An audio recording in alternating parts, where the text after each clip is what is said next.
नमस्कार दोस्तों, मेरा नाम है दयानंद बरनवाल और मैं अपने चैनल ध्यान इंग्लिश में आप सभी का स्वागत करता हूं। तो एक छोटी सी शायरी आपके बीच रखूंगा। किसी को पसंद आना बहुत आसान है, किसी को पसंद आना बहुत आसान है, लेकिन हमेशा उसकी पसंद बने रहना बहुत मुश्किल है। ठीक है, तो ये वीडियो मुझे तीसरी बार रिकॉर्ड करनी पड़ रही है। फर्स्ट बार ऐसा हुआ कि साउंड रिकॉर्ड नहीं हुआ, सेकेंड बार वीडियो रिकॉर्ड हुई, तो जब मैंने अपलोड किया, अभी कुछ बच्चों ने देख भी रहा होगा तो देखे होंगे कि जो है उसमें कुछ पार्ट नहीं चल रहा है, ब्लैक ब्लैक आ जा रहा है।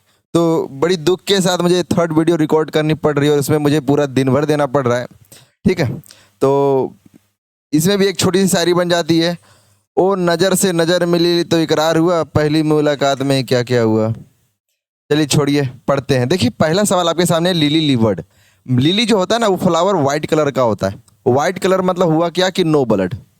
वाइट मतलब क्या हुआ, नो ब्लड, है ना, कोई ब्लड नहीं है। और लीवर जैसे पहले जमाने में क्या था ना, जिसके अंदर जिगरा बोलते हैं ना, जिगरा है कि नहीं है, लीवर है कि नहीं। तो जिगरा, जिगरा किसको बोलते हैं, करेज को ही बोलते हैं ना, कि उसके पास जिगरा नहीं है, करेज नहीं है, लीवर नहीं है ना। यानी करेज बोलिए, ब्रेव बोलिए, इसका मतलब हुआ लिली लिवर्ड मतलब क्या हुआ कि नो करेज बोलिए, नो ब्रेव बोलिए। सिंपल है, तो आपके सामने यही आंसर होगा। लिली लिवर्ड, लिली नो, लीवर जिगरा, मतलब नो जिगरा, जिसके पास जिगर नहीं है, मतलब करेजा नहीं है, ताकत नहीं है। ठीक है, टाइड हरसेल्फ द नोट। देखिए नोट मतलब क्या होता है, गांठ, गांठ। ठीक है, मतलब जिंदगी को खुद इतना मत उलझा दीजिए कि खुद ही कंफ्यूज हो जाइए कि अब क्या करें। बिल्कुल रस्सी में पड़े गांठ की तरह, कि इतना भी मत गांठ दे दीजिए कि उसको खोलने में फिर पता ना चले। जैसे कोई अभी होता है ना कि अभी रस्सी मान लीजिए खरीद के ले आइए एकदम, या फिर घरों में वायरिंग के लिए तार खरीद के ले आते, अगर ठीक से व्यवस्थित नहीं कीजिएगा तो वो खुद में इतना उलझ जाएगा ना कि आप जितना खींचिएगा उतना गांठ पड़ जाएगा, नोट पड़ जाएगा। तो you have her self tied up the note, मतलब यू हैव मतलब अपने सेल्फ खुद ही कंफ्यूजन या परप्लेक्स वाली स्थिति क्रिएट कर दी है। ठीक है, तो टाइड हर्सल द नोट मतलब ऐसी स्थिति खुद क्रिएट कर देना जिसमें खुद बच जाना, निकलने का कोई तरीका ही नहीं ढूंढ मिलना, है ना। समझो, मतलब खुद स्थितियों को क्या करना, कंफ्यूज कर देना, परप्लेक्स कर देना, मुश्किल भरा कर देना।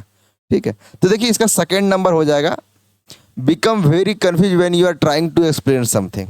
कि आप कोई चीज़ बताने की कोशिश, कुछ करने की कोशिश कर रहे हैं और वो और ज़्यादा कंफ्यूज हो गया, और ज़्यादा उलझ गया, है ना। देखिए टू किक द बकेट, मैं इसके आपको दो ओरिजिन बताता हूँ। पहले तो मैं पिक्चर के माध्यम से बताता हूँ। देखिए एक पिक्चर को ध्यान से देखिएगा कि जब पहले ज़माने में फांसी फांसी नहीं लगाना चाहिए, है ना, गलत बात होती है। देखिए ज़िंदगी में हज़ारों काम है। लिटरली कभी भी आपके मन में नेगेटिविटी आए तो आप ये ध्यान से सोचिए कि ज़िंदगी में हज़ारों काम है। लोग तो कचड़े से भी अपने लिए पेट भरने तक का खाना ढूंढ लेते हैं, आपके पास तो फिर भी पूरी दुनिया है। मेहनत करो, क्यों नहीं मिलेगा।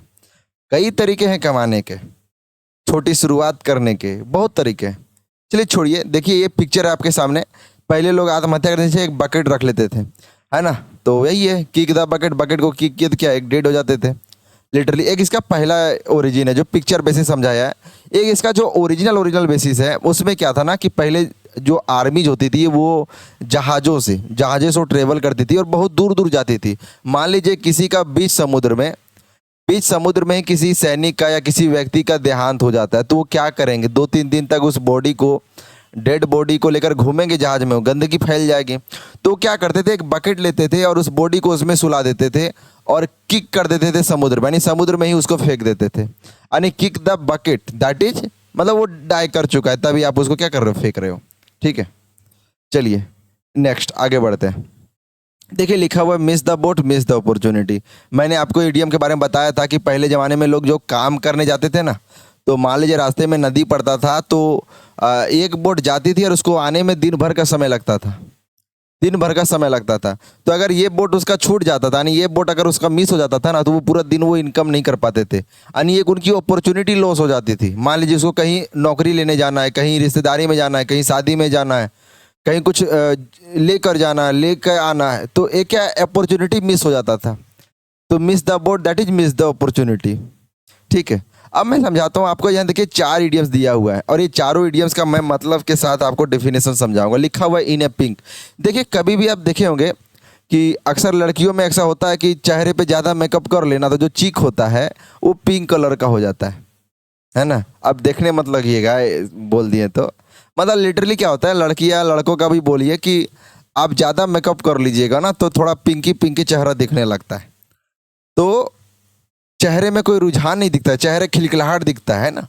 मतलब इन्हें पिंक होना इसका मतलब होता है कि शरीर क्या है, बहुत हेल्दी है ना। कि चेहरे में पिंकी पिंकी दिखना मतलब क्या है, चेहरा बहुत खुशहाल है, बहुत हेल्दी है, बहुत ताकतवर है, बहुत ब्रेव है, एक्सीलेंट कंडीशन में है ना।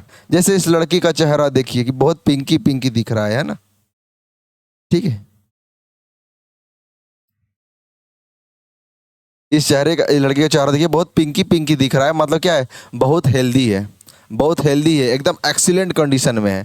तो इन ए पिंक होना मतलब in a good condition, in a excellent condition में होना। ठीक है, समझो। तो बस ध्यान रखिए इस चीज़ का।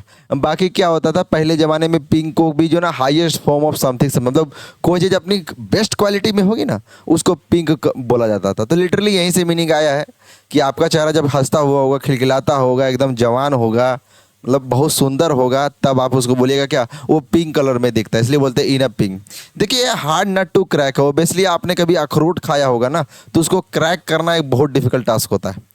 एक नट है अगर ये, तो ये हार्ड नट है ना। तो ये बहुत मुश्किल होता है इसको क्रैक करना। तो ये hard nut to crack, that is, कोई चीज़ जो डिफिकल्ट होता है ना उसको बोलते हैं। या हार्ड नट टू क्रैक मतलब समथिंग कुछ डिफिकल्ट, या hard nut to crack that is something difficult. In एंड नॉट सेल, मैं इसका आपको ओरिजिन बताता हूँ कि एक राइटर होता है प्लिनी द एल्डर। वो क्या करता है, वो सोचता है कि मैं होमर इलियाड के बारे में एक स्टोरी लिखूंगा।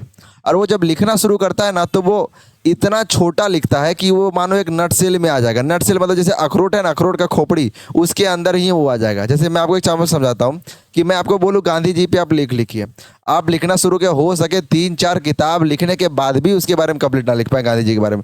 मैं बोलूँ आप अपने फ्रेंड के बारे में लिखिए, हो सकता है कि एक ही 2 पेज में आप अपने फ्रेंड के बारे में, या एक ही लाइन में आप फ्रेंड के बारे में लिखो, उससे ज़्यादा लिख ही ना पाओ। तो आप ये जो लिखे हो ना, ऐसा रहेगा जैसे कि मान लो ये नट सेल का खोपड़ी, उसके अंदर लिख के एक पुर्जा बना के यदि उसके अंदर डाल भी देंगे ना, तो उससे ज़्यादा स्टोरी उसके बारे में नहीं लिख सकते। ठीक है, तो इन्हें नट सेल में लिखना, इसका मतलब क्या, बहुत सिनॉप्सिस में, बहुत समराइज फॉर्म में लिखना, बहुत छोटा फॉर्म में लिखना। इन्हें नट सेल में ऐसा लिखना कि एक मानो अखरोट के जो ढक्कन है ना उसी के अंदर डुक जाए। ठीक है, इन्हें नट सेल मतलब बहुत छोटे कंसाइज में लिखना। ठीक है, चलिए आगे बढ़ते। देखिए लिखा हुआ टू बेल द कैट, बच गया, बच गया इसका आंसर, मतलब क्वेश्चंस का आंसर बच गया, क्या बच गया है कहीं भी। देखिए लिखा हुआ है the police have not yet been able to solve the case, it seems to be hard nut to crack. ठीक है, पुलिस अब तक केस सॉल्व नहीं कर रही, ऐसा लग रहा है कि जैसे एक हार्ड नट है, एक डिफिकल्ट टास्क है। चलिए लिखा हुआ है टू बेल द कैट, मैं आपको पिक्चर के माध्यम से इसको समझाता हूँ, और मेरी मानिएगा यदि आप एक बार इस चीज़ को ध्यान से सुन लीजिएगा ना, तो आपको कभी ये चीज़ नहीं भूलिएगा। देखिए क्या होता है ना कि जो रैट होता है और कैट के बीच में बहुत दुश्मनी होती है, और कैट क्या करता है, रैट को पूरा खा ही जाता है ना। तो एक बार सारे रैट मिलकर क्या करते हैं, मीटिंग करते हैं।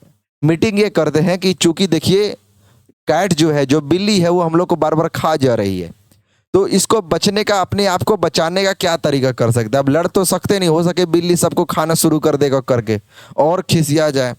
तो चूहों ने ये निष्कर्ष निकाला, एक काम करते हैं कि बिल्ली के गले में एक घंटी बांध देते हैं कि जब बिल्ली आएगी ना, तो वो घंटी टन टन टन करते आएगा, तो पता चल जाएगा बिल्ली आ जाए आ रही है, और हम लोग चुपचाप से जो है दूरे से सुन के छिप जाएंगे, है ना। कैट रैट का जो चूहों लोग का प्लानिंग था कि बिल्ली के गले में घंटी बांध देते हैं, जब बिल्ली गुजरेगी ना तो हम उसका घंटी टन टन बजेगा, हम लोग दूरे से सुन लेंगे और अपना घोंसला में चल जाएंगे, अपना बिल में चल जाएंगे, तो बिल्ली किसी को मार नहीं पाएगी, अपने आप को सेव कर लेंगे। लेकिन ये जो रेट है ना, ये बेल लेके ये बोल रहा है कि अब सवाल उठता है कि कौन है जो बेल द रैट करेगा, बेल द कैट करेगा, यानी बिल्ली को जाके घंटी पहनाएगा। ये हिम्मत कौन दिखाएगा, मतलब ये डिफिकल्टी कौन उठाएगा, ये जो मुसीबत है, ये जो रिस्क है, ये कौन उठाएगा। बेल द रैट करना मतलब मुसीबत उठाना। कोई चूहा जाके बिल्ली को घंटी बांधने जाएगा, बिल्ली बांधने देगी, उसको खाने ही जाएगी। मतलब बेल द कैट मतलब हुआ कि फेस रिस्क करने जाएगा। कोई भी चूहा यदि घंटी लेके बिल्ली को बांधने जाएगी, तो चूहा क्या कर रहा है, अपने आप को रिस्क में डाल रहा है, अपने आप को क्या डिफिकल्टी में डाल रहा है ना। तो बेल द कैट मतलब अपने आप को डिफिकल्टी में डालना, अपने आप को रिस्क में डालना, अपने आप को मुसीबत में डालना। तो जनरली भी बोल सकते हैं कि अगर आपको कोई बोले कि यार जाके ये काम कर दो, तो लिटरली बोलेगा I am not going to bell the cat, कि मैं मुसीबत को लेने नहीं जा रहा हूँ, है ना। क्योंकि कोई भी रैट अगर बैल लेकर जाएगा ना, तो बिल्ली उसको खा जाएगा, उसको तो खुद डर रहेगा कि भाई बिल्ली हम ही को भोजन ना बना ले, घंटिया तो बाद में बांधेंगे, है ना। तो bell the cat that is अपने आप को मुसीबत में नहीं, bell the cat that is अपने आप को रिस्क में डालना, मुसीबत में डालना। चलिए देखिए, सार प्रैक्टिस लिखा हुआ है, कुछ भी नहीं है इसमें। सार प्रैक्टिस मतलब एक गलत तरह का प्रैक्टिस बोल सकते हो, डिजोनेस्टिस का मतलब होगा। चलिए, अच्छा और इसमें कुछ नहीं था ना, तो यही है, बेल द कैट मतलब होगा टू फेस रिस्क। ठीक है, चलिए आगे देखिए, लिखा हुआ है वेनिला मेड ये वीक फस, एक बहुत बड़ा मतलब क्या बोलते हैं, कोलाहल, हल्ला, हल शोर है ना, मुसीबत, शोर क्रिएट कर दे, पूरा हल्ला, पूरा माहौल बना देना, जिसको बोलते हैं ना खराब माहौल बना देना, वो बना देना।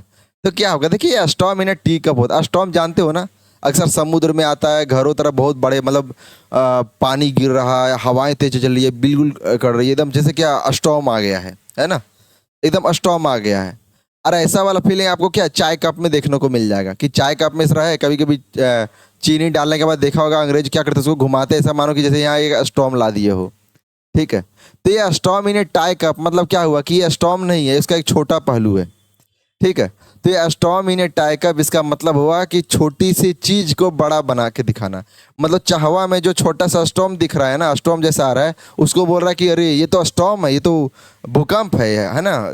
क्या बोल सकते हो स्टॉर्म का मतलब, तूफान है ना, कि तो तूफान आ गया, बिजली कड़क रही है, मतलब ऐसा थोड़ी ना बोलेंगे। यानी चाय में तुमको स्टॉर्म वाला फीलिंग आया तो क्या बोलोगे, तूफान आ गया, आंधी आ गई, बरसात हो रहा है, बिजलियां कड़क रही है, ये सब थोड़ी ना बोलेंगे। मतलब यहाँ से दिखने को, यहाँ से सेंस बस मिलता है कि छोटी सी चीज को क्या है, बढ़ा के दिखा देना, एकदम दिखा देना जैसे बहुत सारी प्रॉब्लम आ गया है ना, समझो। तो स्टॉर्म में टी को मतलब एक बिग फस क्रिएट करना है ना, समझो। तो यही इसका अर्थ निकलेगा। तो क्या लिखा हुआ है, storm in a tea cup है ना, स्टॉर्म इसका बोली means to situation where a lot of fuss और excitement about something but not really significant और इम्पोर्टेंट, है ना। कि चाय का जो छोटा सा स्टॉर्म जैसा फीलिंग देख के हम बोलेंगे स्टॉर्म आ गया, मतलब छोटी सी चीज को, बात को पतंगड़ बना के बता दिए। तो स्टॉर्म इन ए टी टाई कप। देखिए, get a taste of your old medicine, मैं आपको एक पिक्चर के माध्यम से समझाता हूँ इस चीज को, है ना। देखिए ये वो पिक्चर है, और इसमें देख रहे हो कि ये जो पर्सन है ना, ये मेडिसिन विक्रेता है, मेडिसिन बेचता है, लेकिन क्या नकली दवाइयाँ बेचता है, समझो। यानी कोई दवाई से खरीदे, ये नकली दवाइयाँ बेचता है, जिसका कोई फायदा नहीं होता, लिटरली नुकसान होता है। एक दिन क्या हुआ, यही बीमार पड़ गया, तो लोग थे ना, इसी की दवाइयाँ इसी को खिलाना शुरू कर दिए, समझ रहे हो। तो ये आदमी जानता था कि जो दवाइयाँ हमको दे वो मेरी हैं, नकली हैं, मेरे पे काम नहीं करेगा, एक्चुअली मेरे पे नेगेटिव असर डालेगा, लेकिन ये किसी को बोल नहीं सकता, क्योंकि बोलेगा तो इसका दुकान कैसे चलेगा, है ना। तो ये taste of your own medicine मतलब हुआ कि जो नेगेटिव कंसिक्वेंसेस आप दूसरे को दे रहे थे ना, वो आप खुद झेलो। आप इसको बोलते हैं, दूसरे के लिए जो गड्ढा खोता है ना, वो खुद डूबता है उसमें। तो भाई ये taste of your own medicine, negative consequences को झेलना। ठीक है, तो यहाँ लिखा हुआ है सेम नेगेटिव ट्रीटमेंट और behaviour that one has inflicted to other, कि जो नेगेटिव या बिहेवियर या ट्रीटमेंट आप दूसरे को दियो ना, अब आप खुद झेलो। ठीक है, वो है taste of your own medicine. देखिए, barking up the wrong tree, मैं आपको इसका पिक्चर के माध्यम से ही इसको समझाता हूँ। देखिए, एक एनिमल होता है रैकून, है ना, ये एनिमल है रैकून।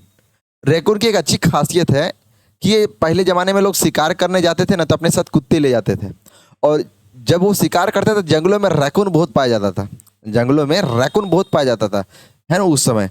और ये इनकी खासियत ये थी ना कि जब ये चिल्लाते हैं तो जंगलों में क्या, पेड़ आपस में एक दूसरे से बहुत सटे सटे होते हैं, तो जब ये चिल्लाएंगे ना, तो पता नहीं चलता था कि ये जो रैकून है यहाँ पे है कि यहाँ पे है कि यहाँ पे है।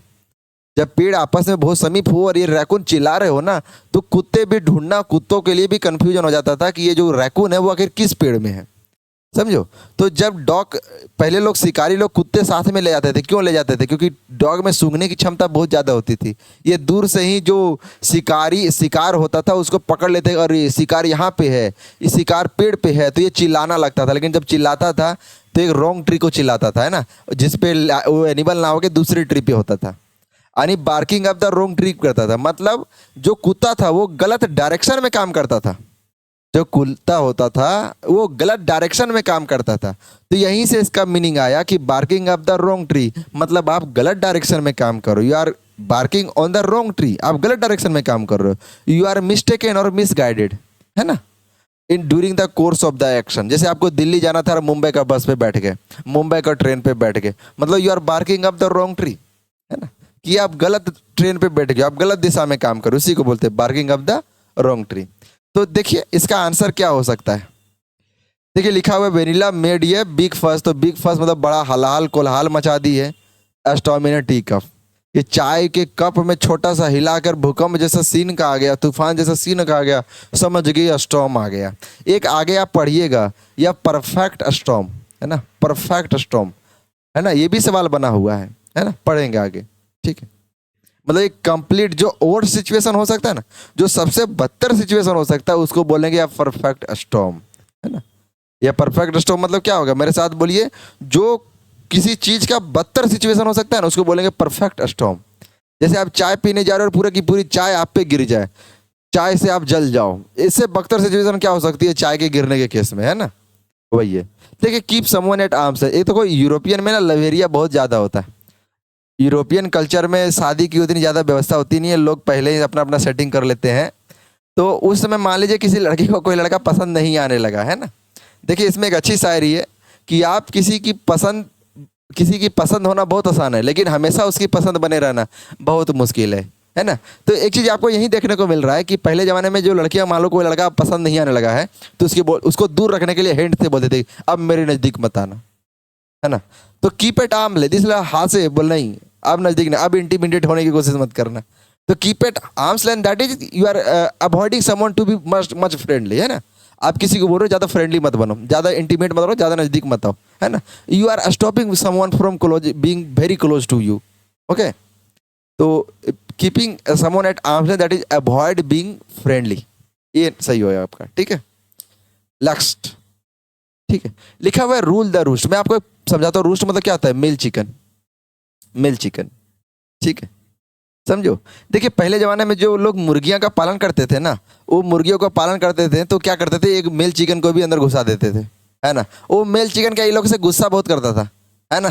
समझो, मेल चिकन इस पे गुस्सा बहुत करता था, फोर्स करता था, है ना, गुस्सा करता था, एंगर दिखाता था, है ना, जबरदस्ती इनको मारने पीटने लगता था भीड़ में देख के, है ना। तो ये क्या करता था, जो ये हरकतें करता था, इससे सारी मुर्गियां डर के रहती थी। एक तरह से ये इस पे रूल करता था, यानी जो यहाँ मेल चिकन होता था वो क्या करता था, रूल करता था, शासन करता था इस पे, है ना, है ना। तो जो मुर्गियों पे शासन करता, मुर्गियों को नियंत्रण में रखता था। तो पहले जमाने को लोग इसलिए बोलते कि you are the rule the roost, मतलब आप जो रूस्ट का शासन कर रहे हो, मतलब एक मेल चिकन की तरह शासन कर रहे हो, मतलब to be in the charge, एक चार्ज में होना, एक पोजीशन में होना, एक रूल में होना, एक शासन में होना। ठीक है, तो रूल द रूस्ट मतलब रूस्ट की तरह शासन करना, मतलब to be in the charge होना। ठीक है, देखिए पिक्चर के माध्यम से समझ सकते हो, एक रूस्ट है, हालांकि इस पिक्चर में तो मस्त बैठा है, लेकिन सारे चिकन को देखो हालत है ना, एकदम नियंत्रण में रखा है, ज्यादा बोलने का नहीं। ठीक है, देखिए लिखा हुआ स्क्रैप द बैरल, है ना। आपने अपने घरों के आसपास देखा होगा कि जो ड्रम एक्चुअली बेचते हैं, अक्सर घर की ढलाई जब आप करते हो देखते हो कि प्लास्टिक का ड्रम आता है। वो ड्रम प्लास्टिक का एक्चुअली उसके लिए नहीं आता है, वो उसमें मोबिल होता है ना। वो जो दुकान वाला खरीद के लाता है ना, उसको खुरेज खुरेज के मोबिल निकालता है, लगभग 1-2 किलो निकाल लेता है और उसको फिर बेच देता है दुकान वाले को। ठीक है, तो जो स्क्रैप मतलब क्या होता है, खुरेज कर निकालना। ठीक है, जो यहाँ स्क्रैप दिख रहे हो ना, इसका मतलब होता है खुरेज कर निकालना, चाकू से छू से कि ये बटन है, खुरेज खुरेज कर निकाला, यानी जो उसकी लास्ट में जो थोड़ा बहुत भी बचा होगा ना, वो भी निकालना। जो उस ड्रम के लास्ट में जो थोड़ा बहुत भी बच गया होगा ना, वो भी निकाल देना। मतलब जो लास्ट रिजोर्ट है ना, उसका भी इस्तेमाल कर लेना, है ना।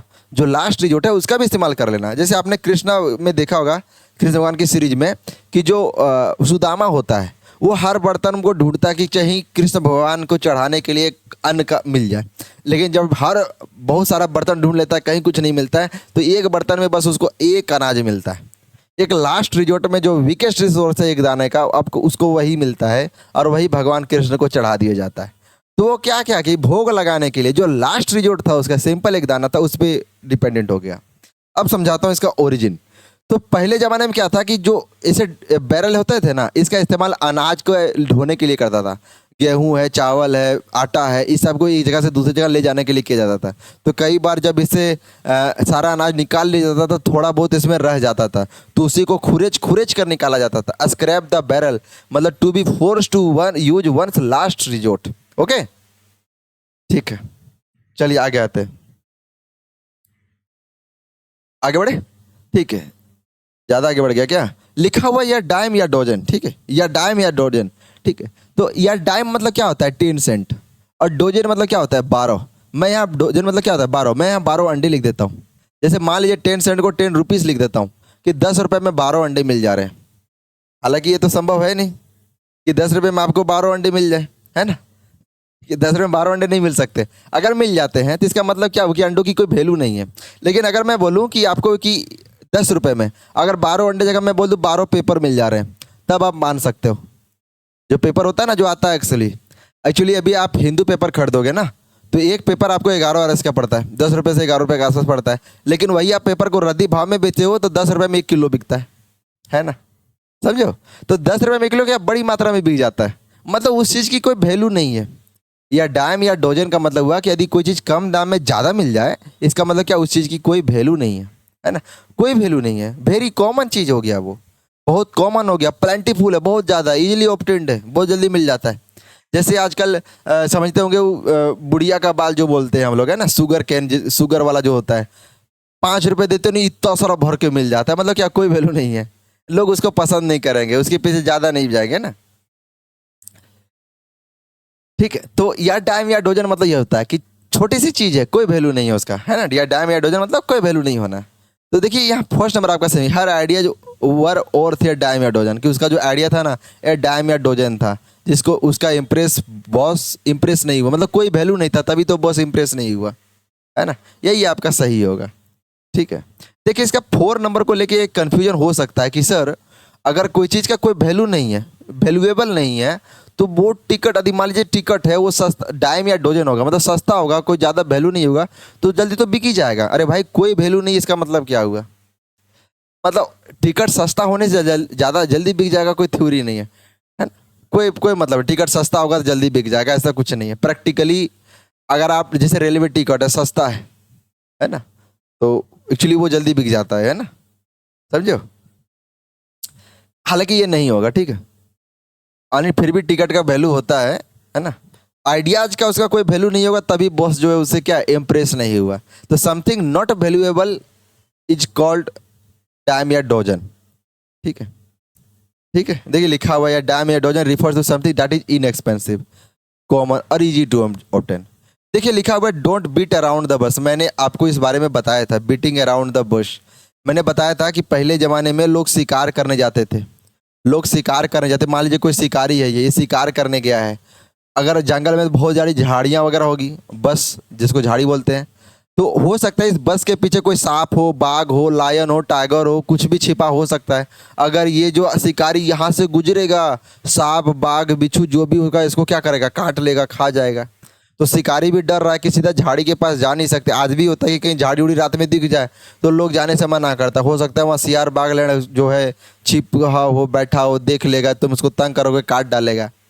ठीक है, तो लोग शिकारी उस समय क्या करते थे ना, इसके आस पास एकदम जमीन पे मार मार के हल्ला करते थे, एकदम साउंड क्रिएट करते थे। तो ये साउंड सुन के झाड़ के पीछे मान लीजिए कुछ छिपा है ना, वो भाग खड़ा होता था, और जब भागता था तो शिकारी इसका शिकार कर लेते थे। ठीक है, तो लिटरली इस पिक्चर से दिखता है कि जो शिकारी को काम कहाँ करना चाहिए। यदि मान लीजिए शिकारी शिकार करने गया है तो उसको शिकार करने के लिए सीधा झाड़ में मारना चाहिए था, ताकि यहाँ पर कोई सांप बिच्छू हो तो उस पर शिकार करे। लेकिन वो क्या कर रहा है, यहाँ पे ना मार के उसके आसपास एरिया में मार रहा है। आप इसको जनरल मीनिंग इस तरह बन जाता है कि जो मेन पॉइंट होना चाहिए, जैसे झाड़ी क्या था, मेन पॉइंट था काम करने के लिए, वहाँ आप नहीं किए बल्कि उसके इर्द गिर्द काम करने लगे। जैसे कोई बोले चलो फिल्म देखने चलते हैं, तो लिटरली आप बोलोगे नहीं जाएंगे, हो सके आपको खर्चा करना पड़े। आप मेन पॉइंट आपका क्या होगा, नहीं जाने का, कि खर्चा करना पड़े। लेकिन वही आप बोलोगे यार जाने का मन नहीं है ना, ये सोच के मेन पॉइंट आप नहीं बताओगे कि यार खर्चा नहीं करना। जैसे बोलोगे चलो पिकनिक मनाने चलते हैं, मेन पॉइंट नहीं बोलोगे कि भाई पैसा लगेगा, बोलोगे जाने का मन नहीं है, पेट खराब है। तो जो मेन पॉइंट है वो मत बोलना, घुमा फिरा के बातें बोलना। ठीक है, जैसे कोई बोले चलो आज पार्टी है, आप बोलोगे देखो खाने मन नहीं है, लेकिन अगर तुम बोल रहे हो ना तो चलो चलते हैं, मतलब मेन पॉइंट नहीं बोलोगे खाने का मन हमको भी है, बस घुमा फिरा के बातें बोलोगे, है ना। तो वही है कि मेन, जब चीज़ों को बातें को हम घुमा फिरा के बोलते हैं ना, तो beat around the bush, main point ना बोल के, मेन जगह पे हमला ना करके उसके आसपास चीज़ें बोलने लगते हैं, उसके आसपास की चीज़ें करने लगते हैं, उसको बोलते हैं बीटिंग अराउंड द बस। तो यही सेकंड नंबर इसका हो जाएगा, to avoid giving a definite और करेक्ट आंसर। ठीक है, चलिए आगे बढ़ते हैं। लिखा हुआ है टू प्राइम द पंप। देखिए पहले ज़माने में, अर्ली डेज में, बहुत पहले क्या होता है, हैंड ऑपरेटेड पंप होते थे। हैंड ऑपरेटेड पंप मैं आपको दिखाता हूँ। जैसे ये पंप है आपके सामने, है ना, एक पंप है। आपने देखा होगा घर के, गाँव घर के जो किसान होते हैं ना, तो वो पंप पानी लगा देते हैं और यहाँ पर क्या हवा भरा होता है, तो सक्शन नहीं हो पाता। सक्शन मतलब पानी खींच नहीं पाता। तो क्या करते हैं, यहाँ पर बाहर से पानी भरते हैं, बाहर से पानी पंप करते हैं, बाहर से पानी क्या करते हैं, पंप करते हैं, बाहर से पानी डालते हैं। जो बाहर से पानी डालते हैं ना, जो बाहर से पानी डालते हैं, इसी को पंप प्राइमिंग बोलते हैं। Priming involve pouring a small amount of water into the pump to create suction. तो जो बाहर से हम थोड़ा बहुत पानी डालते हैं ना, ये यहाँ का हवा निकाल देता है, हवा निकाल देता है, और जब मोटर चलता है तो पानी घचाघच खींचता है। ठीक है, तो प्राइमिंग इसको बोलते हैं कि जब हम मोटर में पानी डालते हैं ताकि वो चल सके, इनिशियल एक्शन ले सके, है ना, वो पानी को खींच सके, संक्शन कर सके। तो प्राइमिंग द पंप, इसका जनरल मीनिंग होता है कि कोई काम का शुरुआत करना। प्राइमिंग द पंप मतलब, प्राइमिंग मतलब क्या हुआ, पानी भर के पानी निकालने का काम को शुरुआत करना। उसी तरह प्राइमिंग द पंप अगर हम जिंदगी के बारे में बोले, अपने लाइफ के बारे में बोले, तो इसका मतलब होगा कि इनिशियल एक्शन लेना, किसी चीज़ को, काम को, किसी सफलता के दौर को शुरुआत करना। जैसे मान लीजिए आपको एसएससी की तैयारी करना है, तो you will first prime the pump, that is prime the pump, that is you will include your notes book, किताबें खरीदेंगे, कोचिंग ज्वाइन करेंगे, यही तो होगा प्राइमिंग द पंप। यानी किसी चीज़ पे इनिशियल एक्शन लेना है ना। सफलता तो बाद में मिलेगी, लेकिन आप प्राइमिंग द पंप पहले करोगे कि आप नोट्स खरीदोगे, कोचिंग ट्यूशन ज्वाइन करोगे, है ना, डिस्कशन करोगे, वो आपका क्या है, प्राइमिंग द पंप। यानी कोई चीज़ करने के लिए पहले आप क्या करोगे, शुरुआत करोगे, है ना। तो प्राइमिंग द पंप मतलब एक सफलता पाने के लिए यही हो जाएगा, to manipulate someone to achieve success. यानी कुछ सक्सेस अचीव करने के लिए आप कोई चीज़ को क्या करोगे, मैनिपुलेट करोगे। एक यही इसका अर्थ बनता है। देखिए, मैं आपको ओरिजिन बेसिस से पढ़ने के लिए क्यों बोलता हूँ, यही बोलता हूँ, है ना, कि इनिशियल एक्शन लेना, है ना, इन स्टिमुलेट करना, फैसिलिटेट करना to further activity to progress. अगर आप ये चीज़ रट लोगे ना, तो कभी आप ये चीज़ नहीं मार पाओगे। ओरिजिन बेसिस से एडीएम पढ़ने का यही फ़ायदा होता है कि वो एडीएम आया क्यों था, क्या उद्देश्य लेकर आया था, वो चीज़ आपको पता चलता है। टू प्राइम द पंप से आप समझ गए यार, पहले मोटरवे में पानी डालना पड़ता था ताकि वो चालू हो सके, पानी निकल सके। जो मेरा उद्देश्य है, जो सपना था, जो उद्देश्य था कि हम पानी जो निकलेगा उसे खेतों को पटाएंगे, वो पानी निकालने के लिए पहले हमको उसको थोड़ा पानी डालना पड़ता है, कुछ इनिशियल एक्शन लेना पड़ता है। इस वही अर्थ हुआ कि प्राइम द पंप करना पड़ता है। तो वही ज़िंदगी में भी सफलता पानी हो, सक्सेस होना हो, तो ज़िंदगी में भी प्राइम द पंप करना पड़ेगा, कुछ इनिशियल एक्शन लेना पड़ेगा, है ना, समझो। चलिए देखिए, black back against the wall. Back against the wall जैसे एक समझिए, ये क्या है। देखिए, पहले ज़माने में राजा लोगों को यदि मान लो किसी को गोली मारने का आदेश देते, पहले राजा ज़माने में मान लो एग्जीक्यूशन जिसको बोलते हैं, मतलब मौत के घाट उतारना, है ना, एग्जीक्यूशन करना, तो उसको क्या बोला कि एक दीवार के सामने खड़ा कर दिया जाता था, है ना, और सैनिक को बोलता था शूट हिम। सैनिक को क्या बोला जाता था कि इसको शूट करो, गोली मारो इसको। तो वो आदमी के पास ना बचने के लिए, एस्केप करने के लिए, बचने के लिए कोई जगह नहीं बनता था, है ना, एक डिफिकल्ट सिनेरियो बन जाता था जिससे कि वो खुद को क्या करे, बचा सके, एस्केप कर सके, भगा सके। एक दीवार के सामने खड़ा करके एक सैनिक को बोलेगा गोली मारो, बच्चा किधर भागेगा, समझ रहे हो। तो बैक अगेंस्ट द वॉल यानी दीवार के सहारे किसी को खड़ा कर देना, मतलब एक डिफिकल्ट सिचुएशन खड़ा करना कि वो भाग ना सके, है ना, समझो। तो ये आपका सेकंड नंबर सही हो जाएगा, ठीक है। तो back from where he can not escape. देखिए लिखा हुआ है स्वीटी, है ना, ठीक है, स्वीटी। यहाँ हम पिंकी पिंकी पढ़े थे उस समय ना, इन अ पिंक, यहाँ स्वीटी आ गया, तो स्वीट स्वीट। अच्छा, अरे ऐसा भी एक इडियम हो जाता है, इन अ स्वीट, मतलब रसगुल्ले में होना, इसका ये अर्थ निकलता है नहीं। ठीक है, तो चलिए ठीक है, छोड़िए, मजाक था। देखिए, वॉकिंग ऑन एयर है। आप इसको मैंने जनरली समझाता हूँ कि मान लीजिए ज़िंदगी में कोई बहुत सफल हो जाता है, या किसी की लॉटरी लग जाती है। देखे वैसे इंसान को जिसकी लॉटरी लग गई 1000 रुपए की, 1 करोड़ की लॉटरी लग जाए, कोई सफल हो जाए अपनी, कोई आईएएस बन जाए, कोई एसएससी का एग्जाम निकाल ले, है ना, कोई एक्साइज इंस्पेक्टर बन जाए, आप उसकी खुशी देखो, बड़ा उछलने लगता है ना, एकदम हवाओं में चलता है, सपने देखने लगता है, मतलब ऐसा लगता है जैसे एयर में आ गया, जमीन तो छू ही नहीं रहा वो बंदा, है ना। तो वॉकिंग ऑन द एयर मतलब क्या होता है, बहुत सक्सेसफुल होना, बहुत खुश होना, बहुत अच्छे मिजाज में होना, बहुत राधे कृष्णा की कृपा होना, ठीक है। तो ये हो गया। देखिए, walking into the Lions day मतलब शेर के मांद में जाना, मतलब अपने आप को खतरे में डालना। Walking on egg cells, egg cells मतलब क्या होता है, अंडे की खोपड़ी पे चलना, मतलब बहुत संभल कर चलना, है ना, बहुत संभल कर चलना। जैसे रात के वक्त में यदि आप रोड पे चल रहे हो ना, तो बोला जाता है you are walking on egg shell, मतलब बहुत संभल कर चलो, है ना। वॉकिंग ऑन एग सेल मतलब एक प्रीकेरियस सिचुएशन में चलना, समझो। आप इसका आइडिया यहाँ देख सकते हो। वॉकिंग ऑन एक्सट्रीमली कॉशियस होना, delicate in dealing with something या सिचुएशन, ठीक है, कि बहुत ज़्यादा कॉशियस होना, कि वॉकिंग ऑन एक्सेल, कि आप अंडे की खोपड़ी पे चल रहे हो, बहुत संभल कर चलना, बहुत संभल कर काम करना, है ना, समझो। ये अंडा कहीं फूट सकता है तो दिक्कत हो जाएगा। है ना? ठीक है, तो आपका यहाँ पे क्या हो जाएगा, वॉकिंग बन जाएगा। Sweety has been walking in air since her painting on first prize, कि उसको फर्स्ट प्राइज मिल गया तो एकदम हवा में उतर गई। ठीक है, जमीन दिख ही नहीं रहा। ठीक है, ठीक है। Bad iron, bad iron. ठीक है, अब मैं ये समझाने से पहले ना एक शायरी आपको सुनाता हूँ। बोलता हूँ, कर्म की गठरी बांध के जग में फिरे इंसान, कर्म की गठरी बांध के फिरे इंसान, जैसा करे वैसा भरे विधि का यही विधान। है ना? जैसा करे वैसा भरे विधि का यही विधान। देखिए बैड आयरन क्या होता है, पहले जमाने में आपको पता होगा कि MBT मोहम्मद बिन तुगलक, आपने इसके बारे में सुना होगा। इसको पागल बोला जाता था, सबसे अनसक्सेसफुल बोला जाता था। जब यही बोला था कि जो है कि मेरा शासन रुग्ण हो गया है, बीमार हो गया है। क्यों बोला था? एक्चुअली ये बहुत सारा काम किया था और सब में इसको असफल था। इसमें ये किसका काम था कि जब सोने चांदियों के दाम बढ़ गए थे ना, तो ये क्या किया कि तांबा का सिक्का चलाने लगा। तांबा का सिक्का चलाने लगा तो जो सोनार लोग था ना, वो चांदी सोना बहुत सारा जमा करके बैठ गया।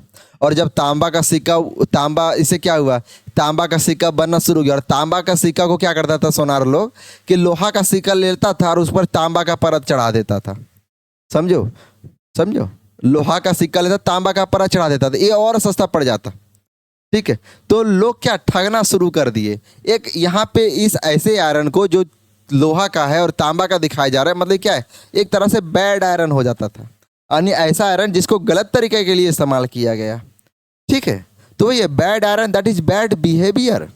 आप नहीं, बैड बिहेवियर नहीं, बैड लक हो जाता था उसके लिए। समझो कि अगर आप नकली सिक्का किसी को दे दो और तो वो क्या समझेगा, उसके लिए बैड लक हो जाएगा ना, कि वो तो सिक्का अब चलेगा नहीं, उसको तो नकली सिक्का मिल गया।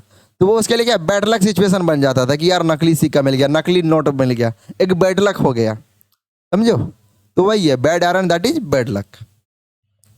चलिए ठीक, देखिए लिखा हुआ है by the skin of your teeth. मैं समझाता हूँ। देखिए एक आदमी होता है जॉब, उसका पूरा शरीर में ना स्किन डिजीज हो जाता है उसको, बस एक हिस्सा छोड़ के, वो है गम्स, दांत। दांत में उसको स्किन डिजीज नहीं होता, क्योंकि दांत में तो स्किन होता ही नहीं है। ठीक है, दांत में स्किन नहीं होता, इसलिए यहाँ पे उसको कोई स्किन बीमारी नहीं होता है, मतलब जस्ट बेयरली।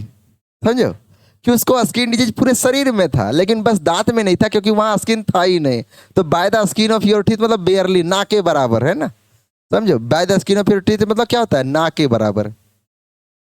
समझो, जस्ट बेयरली, यहां से यही अर्थ निकलता है इसका, याद रखिएगा। अब इसका by the skin of the teeth मत समझिएगा, ना के बराबर नहीं। हालांकि ठीक है, इसमें भी इसका दांत दिख रहा है, कोई स्किन नहीं है, है ना? ना के बराबर स्किन है वहाँ। देखिए थ्रू थिक एंड थीन लिखा हुआ है। मैं थिक का मतलब होता है डिफिकल्टी, अगर आप लाइफ बेसिस पे लेके चलो तो थ्रू मतलब क्या होता है, डिफिकल्टी। और थीन मतलब होता है कंफर्टेबल, कंफर्टेबल या इजी, यानी जिंदगी में आसानपन हो, कंफर्टेबल हो, सुख शांति, उसको थीन बोलते थे। और थिक मतलब होता है जिंदगी में बहुत डिफिकल्टी है, परेशानी है, तकलीफ है। तो चाहे जिंदगी में तकलीफ हो, चाहे जिंदगी में आसानी हो, खुशियां हो, थ्रू थिक एंड थीन मतलब अंडर ऑल सर्कमस्टांसेस, अंडर खुशी, अंडर गम, आई एम विथ यू। ठीक है, तो इन गुड टाइम्स और बैड टाइम्स इसका आंसर हो जाएगा। अच्छे पल हो या खराब पल हो, दोनों परिस्थिति में हम आपके साथ है। ठीक है, ये हो गया इसका आंसर। देखिए पिक्चर से भी आप समझ सकते हैं। It turns out to be blessing in disguise. ठीक है, डिस्गाइज मतलब होता है तकलीफ, दिक्कत, दिक्कत, परेशानी, मुसीबत, है ना? कि आप एक मुसीबत में पड़े और वहाँ थोड़ी बहुत ब्लेसिंग हो जाए। जैसे आपको, आप लॉटरी खरीदे दे 10,000 का, है ना, 10,000 का, कि 1 करोड़ हमको मिलेगा। कोई आपको बोल दे कि 10,000 रुपया लगा, 1 करोड़ का लॉटरी लग जाएगा। जैसे पहले जहाँ तक मेरे को पता है कि हम लोग भी एक बार लॉटरी खेल रहे थे, और उसमें ऐसा था कि हर महीना हमसे 600 रुपये मांग रहा था। हर महीना 600 रुपये जमा हर महीना 600 रुपये, 150 रुपया, हर महीना 150 रुपये जमा ले रहा था। मैं अपना एक एग्जाम्पल दूँ कि हर महीना 150 रुपया सिर्फ 12 महीना देना था, 12 महीना देना। और वो क्या कर रहा था कि बोला था कि हर महीना कुछ ना कुछ निकलेगा, मतलब हर लॉटरी वाले जो भी खेल रहा है उसको कुछ ना कुछ मिलेगा। और एक कार उसमें था, तो लोग लालच में था कि हमको एक कार लॉटरी मिलेगा। हर महीना 150 लगा रहा है, 150 लगा रहा है, हम भी लगाए। मेरा 10वां महीना में जाके जो है वो साउंड बॉक्स मिला 800 रुपया का। मतलब क्या था, एक डिस्गाइज था, एक मुसीबत तकलीफ या दिक्कत वाली सिचुएशन थी कि कुछ ना मिल रहा था 8 महीने में, 8वां महीना में जाके हमको एगो साउंड बॉक्स मिला, वो भी 800 रुपया वाला। मतलब मैं कितना, मैं 1200 1500 रुपये के आसपास लगाया और 800 रुपया का मेरे को बक्सा मिला। तो मतलब क्या हुआ, ब्लेसिंग इन डिस्गाइज हो गया। जहाँ मेरे को 1500 रुपये का नुकसान होता, वहाँ सिर्फ हमको 800 रुपये का नुकसान हो गया। तो क्या है, मतलब एक खराब परिस्थिति में थोड़ा बहुत फायदा हो जाना है ना। तो यह ब्लेसिंग इन डिस्गाइज था। मतलब जहाँ नाराजगी भरी थी कि यार कुछ लॉटरी नहीं लग रहा, चलो वहाँ थोड़ा सा भी कुछ लग गया। जैसे आप इसको इस तरह समझिए कि आप पिकनिक मनाने जा रहे हो और आपका गाड़ी का टायर पंचर हो जाए। अब ऐसा मन में मत सोचिएगा कि सर तो फिर बेइज्जत कर रहे हो, ऐसा नहीं है, एग्जाम्पल दे रहा हूँ। तो मतलब पंचर पंचर हो, तो आप देखोगे बाद आपके पास बच्चे बच्चे खेलने लगते हैं, बूढ़े बुजुर्ग हो तो चलो चाय जो भी थोड़ा बहुत नाश्ता लेकर गए, मतलब क्या खुशी का छोटा बहुत माहौल हो जाता है। मतलब दिक्कत तो है गाड़ी का, लेकिन थोड़ा बहुत खुशी आ जाती है। तो ब्लेसिंग इन डिस्गाइज मतलब क्या होता है कि सिचुएशन खराब है लेकिन फिर भी उसमें थोड़ी बहुत खुशी आ जाती है ना। तो इसका क्या हो सकता है आंसर, कि a 4 number has a good effect even though it was first seem to be bad. कि जब फर्स्ट पहली मतलब सबसे पहले महसूस हुआ कि स्थिति खराब होगी, लेकिन फिर भी चलो थोड़ा बहुत खुशी हो जाती है। जैसे हम 10 महीना लॉटरी में पैसा लगा दिए, 1500 रुपये लगा दिया, फिर भी यार लॉटरी तो नहीं लगा, नाराज हो गए, लेकिन 800 रुपये का साउंड बॉक्स लग गया। तो मतलब चलो कम ही नुकसान हुआ है ना। ठीक है, लिखा हुआ to be in two mind, बहुत अच्छा है कि आप सोच रहे हो कि ये काम करे वो काम करे, डिसीजन ना ले पाना है ना। कई बार जैसे शादी में, ये लड़के शादी करेगी ये लड़के शादी करे, तो to be in two mind मतलब अनसर्टेन होना। ठीक है, चलिए आगे। लिखा हुआ है फॉलिंग फॉल ऑफ, फॉल मतलब क्या होता है, झगड़ा करना। यानी fall of, falling fall of मतलब किसी के साथ झगड़ा करना, मतलब क्वारल विद करना, किसी के साथ क्वारल विद, किसी के साथ झगड़ा करना। ठीक है, चलिए दिखा हुआ get into a scrap. Scrap मतलब क्या होता है, ठीक है, देखिए गेट इनटू स्क्रैप समझाता हूँ आपको। स्क्रैप मतलब मैंने बताया कि खुरेज खुरेज कर निकालना, यानी जहां कुछ नहीं है वहां जाके फंस जाना। ठीक है, समझो, यानी जहां कुछ नहीं है, जहां कुछ नहीं मिल सकता, जहां आपको थोड़ी बहुत भी कुछ नहीं, वहां जाके अपने आप को बचा लेना। ठीक है, गेट इनटू स्क्रैप।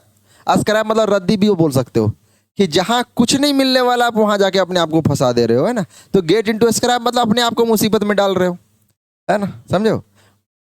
जैसे मान लीजिए कोई बोल दे कि 10,000 का लॉटरी लगने वाला है, जैसे आजकल हो रहा है आपका 11 ड्रीम्स में कुछ है क्रिकेट का, है ना। लोग 49 रुपये लगा रहे हैं, कई लोगों का तो लगता ही नहीं होगा, तो अपने आप को खुद वो स्क्रैप में डाल रहा है। Get involve in a problem, scrap में डालना मतलब खुद को कचड़े में डालना, मतलब क्या, खुद को प्रॉब्लम में डालना, सिंपल मतलब समझ सकते हो ना। स्क्रैप मतलब क्या, कचड़ा, या जहाँ कुछ नहीं मिलने वाला वहाँ खुद को डाल देना, मतलब क्या, खुद को प्रॉब्लम में डालना। इन्वॉल्व इन ए प्रॉब्लम, है ना। क्रिएटिंग प्रॉब्लम नहीं होगा, आप प्रॉब्लम क्रिएट नहीं कर रहे हो, ये प्रॉब्लम में खुद ही पढ़ने जा रहे हो, सिंपली है गेट इनटू स्क्रैप। ठीक है, देखिए गिफ्ट ऑफ द गैप बहुत अच्छा आइडियम है। गैप मतलब होता है जो बहुत अच्छा है, फ्लुएंट बोलने वाला। गैप क्या बोलते हैं, फ्लुएंट स्पीच देने वाला, अच्छा बोलने वाला। तो जो गिफ्ट ऑफ द गैप, जिसको गैप का गिफ्ट मिला हुआ, बोलने की कुशलता मिली हुई, यानी फ्लुएंसी ऑफ स्पीच। ठीक है, चलिए आगे।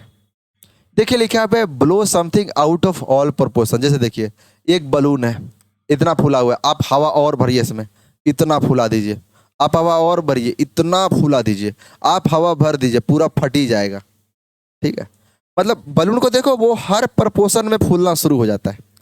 जैसे आप स्कूल के दिनों को याद कीजिए, जब आप बीमार पड़ जाते होंगे, आप मजाक में लिख, sir I have tested with malaria, doctor advise me to take 7 days rest, bed rest.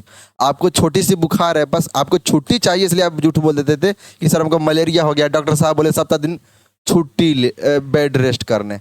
मतलब प्रॉब्लम छोटी सी थी, लेकिन आपने बढ़ा चढ़ा कर दिखा दिया। आजकल में गांव घर की औरतें भी हुई थी, छोटी सी तकलीफ ना हो जाए, ये हो गया वो हो गया ये वो, मतलब छोटी सी दिक्कत नहीं है, बड़ा चढ़ा के दिखा दिया उसको। जितना प्रपोर्शन में, जितना तरह से दिखा सकता था, बड़ा चढ़ा के दिखा दिया, है ना, ब्लो ऑल प्रपोर्शन। ठीक है, तो वही होता है। तो मतलब छोटी सी प्रॉब्लम को बड़ा, जैसे होता है ना कि तिल का ताड़ा बना देना, मतलब छोटी सी समस्या है नहीं, बड़ा करके दिखा देना, उसको बोलते हैं blow something out of all proportion. कि जितने प्रोपोर्शन में आप उस चीज़ को, मुसीबत को दिखाया जा सकता है, उसको किया। जैसे आप किसी बच्चे की शिकायत लेके किसी के पास चल जाओ कि तोर बेटा ये किया, तोर बेटी ये की, तो जितना दिक्कत, मान लीजिए आप किसी औरत, मान लीजिए 2 औरत को आपस में भिड़वा दो लड़ने के लिए, इतिहास से लेके अभी तक जितना भी बात हुआ होगा ना, जितना प्रपोर्शन में, ऑल प्रपोर्शन में सुना देगी। मुसीबत छोटी चीज होगी लेकिन बड़ा चढ़ा कर दिखा देगा। तो ये blow something out of all proportion mean to exaggerate करना, ओवर इम्फेसाइज कर देना, है ना। ऑल प्रोपोर्शन में बढ़ा चढ़ा गया मतलब मामला को और गंभीर कर देना, ठीक है। तो आप ढूंढिए लिखा हुआ क्या है, behave as if something as much हो, देखिए ये पहला नंबर कि ऐसे बिहेव करना जैसे समथिंग बहुत बड़ा हो गया, बहुत गलत हो गया है, देन रियली इज, जैसा कि ये एक्चुअली नहीं था, है ना। मतलब समस्या छोटी थी, आपने बढ़ा चढ़ा के दिखा दिया, मतलब blow something out of all proportion, ठीक है। चलिए आगे, जैसे एक एग्जांपल मैंने मटर से आपको दिया हुआ है कि जब आप मटर खरीदने जाते हो और कई बार एक दो मटर को देख के लग जाता है कि दाना नहीं, आप किसान को क्या बोलते हो, यार तेरे मटर में तो दाना ही नहीं है ना, 30 के नहीं 20 का देंगे हम। एक्चुअली मटर में तो दाना होता है, कम होता है ना। यानी आप जो किसान को बोल के मटर खरीद रहे हो कि तुम्हारे मटर में तो दाना ही नहीं है, यानी आप समस्या को बढ़ा चढ़ा के दिखा दे रहे हो। एक्चुअली दाना तो होता है, कम होता है, यानी कम समस्या होती है, आप उसको बढ़ा चढ़ा के दिखा देते हो, यानी blow something out of all proportion, ठीक है। ब्लोविंग हर ऑन सैक्सोफोन, मतलब सैक्सोफोन क्या होता है, मुंह से ही बजाते हैं, यानी ट्रम्पेट के जैसा होता है। देखिए to go to the dogs, देखिए आप जानते होंगे कि खाना उना घर में खराब हो जाता है ना, तो हम लोग उसको फेंक देते हैं, या कुत्ते होते हैं उसको ढूंढ ढूंढ कर दे देते हैं कि ले कुत्ता ले खा ले। मतलब क्या, जो चीज़ खराब हो जाती है, जो ओवर्स हो जाती है, आप उसको क्या करते हैं, कुत्ते को फेंक देते हैं, कुत्तों को खाने के लिए जाओ खा लो, जैसे चिकन गिर गया दे दो, है ना। खराब चीज होती है हम लोग फेंक देते हैं, कुत्ता वही सब ढूंढ ढूंढ के खा लेता है। And you are going to the गोड्स, मतलब टू बिकम ओर्स। एग्जाम्पल बढ़ रही है, वो तो कुत्ते के पास पर जा रहा है, तो यहाँ से सेंस बनता है कि वो क्या ओर्स हो रहा है, खराब हो रहा है ना। जैसे आज भी मजाक में बोल देता है कुत्ता कहीं का, मतलब क्या बगल वाले को क्या खराबी तो बोल रहे थे, थोड़ी ना बोलते भाई तुम तो वफादार हो, यू आर ए डॉग। हम नेवर किसी किसी को डॉग तो नहीं बोलते, मतलब कुत्ते कहीं का, मतलब क्या उसको खराबी बोल रहे होते हैं हम, है ना। देखिए ये अच्छा वर्ड है, और यहाँ पे आपके सामने 4 है, मैं आपको 3 बताऊंगा, ये कुछ भी नहीं है, ठीक है। अब द क्रीक, क्रीक मतलब होता है रिवर, छोटा सा रिवर को क्रीक बोलते हैं। मान लीजिए आप रिवर से कहीं जा रहे हो, आपके सामने एक बोट है ना, पर चाबुक जो ये वाला होता है ना, ये चाबुक जिसे पानी में मार मार के नाव को आगे भेजते हो, ये नहीं है। आपके सामने कितनी डिफिकल्टी होगी आप सोचिए, कितनी डिफिकल्टी होगी, आप उस नाव में बैठ कर क्या नदी पार कर पाइएगा, नहीं कर पाइएगा। अब द क्रीक जो पहले इसका एडीएम कार्ड था वो था on the creek, on the creek without pedal, on the creek होना विथआउट पेडल। देखिए यहाँ पे ये एक्चुअली इसका शुरुआती इडियम्स था जो एक्चुअल में था, ऑन द क्रीक और river without a paddle to be in a difficulty, कि मैं एक क्रीक पर हूँ, मैं एक रिवर पर हूँ, पर बिना पेडल का, मतलब मैं तो आगे बढ़ ही नहीं सकता, एक डिफिकल्टी वाली सिचुएशन है। देखिए यहाँ पे लिखा हुआ I am going to be in trouble as I don't submit my homework to the teacher, कि मैंने टीचर को होमवर्क सबमिट नहीं किया है, मैं प्रॉब्लम में जा रहा हूँ, मतलब आई am going up the creek, on the creek, ठीक है। देखिए लायन शेयर मतलब बड़ा शेयर, लायन हमेशा बड़ा शेयर रखता है। डेविल्स एडवोकेट किसको बोलते हैं, मैं आपको समझाता हूँ इसका मतलब। जैसे जनरली हम लोग आप तो नहीं कभी इसका इस्तेमाल किया होगा, लेकिन जनरली जो इस्तेमाल करते हैं इसका, वो बोलते हैं यार डेविल्स एडवोकेट मत बनो, डेविल्स एडवोकेट मत बनो, ठीक है। मतलब सिंपली वो कह रहा है कि किसी चीज का ओपोज मत करो। डेविल्स एडवोकेट बनना मतलब किसी चीज का ओपोज मत करना। अब सवाल उठता है कि सर डेविल्स एडवोकेट का मतलब ओपोज करना, ये कहाँ से आया। क्रिश्चियनिटी में, मैं ये चीज को मिटाने के बाद आपको समझाता हूँ ताकि आपको मैं बेहतर पिक्चर के माध्यम से भी समझा सकूँ, ठीक है। देखिए क्रिश्चियनिटी में क्या है कि बहुत सारे सेंट दे, जैसे आपके सामने मदर टेरेसा, मदर टेरेसा एक है ना, जिनका देहांत हो गया, और देहांत के बाद उनको रोम में जाके सेंट का दर्जा दिया गया, है ना। तो क्रिश्चियनिटी में क्या होता है कि जब किसी को सेंट का दर्जा दिया जाता है ना, यानी किसी की आत्मा को, डेविल को जब सेंट का दर्जा दिया जाने होता है, तो सारे लोग समर्थन में करते हैं, लेकिन पहले इस चीज को तय किया जाता है कि वो सेंट का दर्जा लेने लायक है या नहीं। तो उसमें भी होता है कि एक दो को डेविल्स का एडवोकेट खड़ा कर दिया जाता है इसके अगेंस्ट में, है ना, इसके साथ खड़ा कर दिया जाता है जो विरोध करता है, जनरली जानने के लिए कि अगर कुछ नेगेटिव है, अगर उसको सेंट का दर्जा, कोई और ऐसा क्षेत्र है जहां से कि उसको सेंट का दर्जा नहीं दिया जा सकता है, मतलब लोग तो तैयार हैं कि इसको सेंट का दर्जा देना है, इसको साधु का दर्जा देना है, लेकिन फिर भी एक व्यक्ति को रखा जाता है जो इस चीज़ का विरोध करता है, ताकि पता चल सके कि इसके क्या क्या नेगेटिव कंसिक्वेंसेज हो सकते हैं, क्या चीज़ें हैं जो हम लोग नहीं देख पा रहे हैं, क्या चीज़ें ऐसे हैं जो इसको सेंट का दर्जा देने लायक ये नहीं बनता है।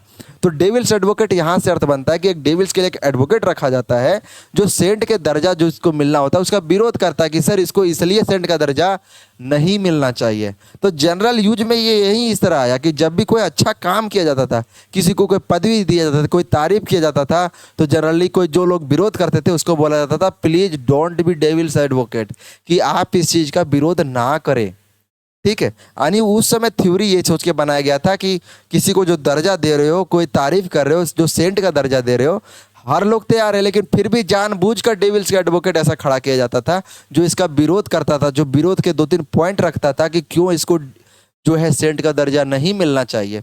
तो डेविल्स एडवोकेट यहाँ से इसका ये अर्थ आया है। डेविल्स एडवोकेट मतलब चीजों का विरोध करने वाला। ठीक है, डेविल्स एडवोकेट। ठीक है, तो ये आप समझ गए। तो यहां से आपका जो आंसर होगा अप द क्रीक होना। ठीक है, ठीक है। जैसे go back to the drawing board, मैं आपको पिक्चर से समझाता हूँ। ठीक है, देखिए कोई भी इंजीनियर मान लीजिए उसको एक पुल बनाना है, वो डिजाइन बनाता है पहले। ऑब्वियसली कोई भी पुल बनता है तो उसका पहले डिजाइन बनता है। लेकिन मान लीजिए अब डिजाइन बनाते बनाते बिहार में जैसा हाल हो गया कि पुले गिर गया। ठीक है, पुले गिर गया, तो अब सरकार क्या कहेगी, जाओ पता करो कहाँ गिरा पुल। तो जो इंजीनियर इसको डिजाइन किया हुआ है, एक बार जाके अपना जो है नक्शा में देखेगा कि कहाँ गिर गया। अपना जो ड्राइंग था उस पर जाके दिखेगा कहीं मटेरियल में कोई कमी तो नहीं आ गया था, कहीं गलत मटेरियल गलत प्रोपोर्शन में चीज़ों का इस्तेमाल तो नहीं किया गया। मतलब वो क्या करेगा, स्टार्ट ओवर करेगा। यानी जहाँ से पुल बनाने के लिए स्टार्ट किया था ना, पुल बनाने का स्टार्ट कहाँ से किया था, ड्राइंग करके। पहले ड्राइंग किया, सबसे काम तो ड्राइंग किया होगा। तो पुल गिर गया, पुल खराब बना। यह सोचता था जब पुल बना रहा होगा पुल एगो इधर वाला इधर भाग गया और एगो इधर वाला इधर भाग गया।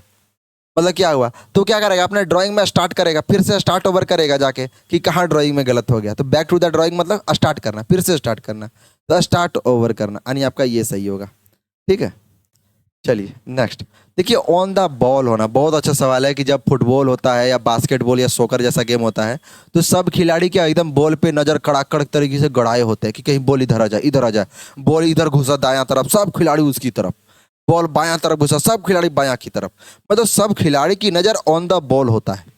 सब खिलाड़ी की नजर ऑन द बॉल होता है, यानी दे आर क्विक, कॉम्पिटेंट होते हैं, अलर्ट होते हैं। दे आर अलर्ट होना, कॉम्पिटेंट होना, क्विक होना, यानी बॉल इधर आया फटक से इधर, एकदम अलर्ट है। ऑन द बॉल होना, दैट इज क्विक होना, कॉम्पिटेंट होना, उसको बोलते हैं ऑन द बॉल होना। तो आशा करते हैं हमारी 3rd वीडियो के बाद मुझे कोई वीडियो रिकॉर्ड ना करनी पड़े। ठीक है, तो धन्यवाद।